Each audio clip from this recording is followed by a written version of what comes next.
I've got this. It finally arrived. It took a very long time for me to actually get a final setup here. So I'm very excited to open this. So let's have a little look what's inside. Right. There is a box. Inside the box. Oh, let's have a look. Ta-da!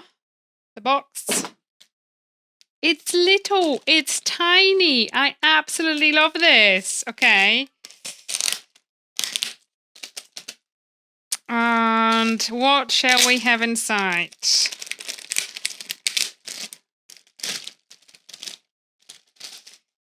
There it is. Look at this. This is ideal. This is actually a pocket size. If you wanted to, you could have it with you on the go. In the nutshell, I can plug in one microphone. That's what I need. I don't need more than that. I can plug in my headphones / monitors, speakers, in other words, which is exactly what I need.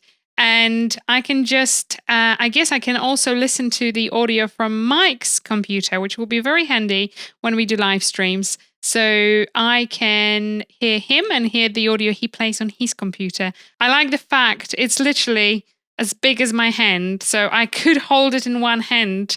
So yes, I look forward to using that in my audio production things.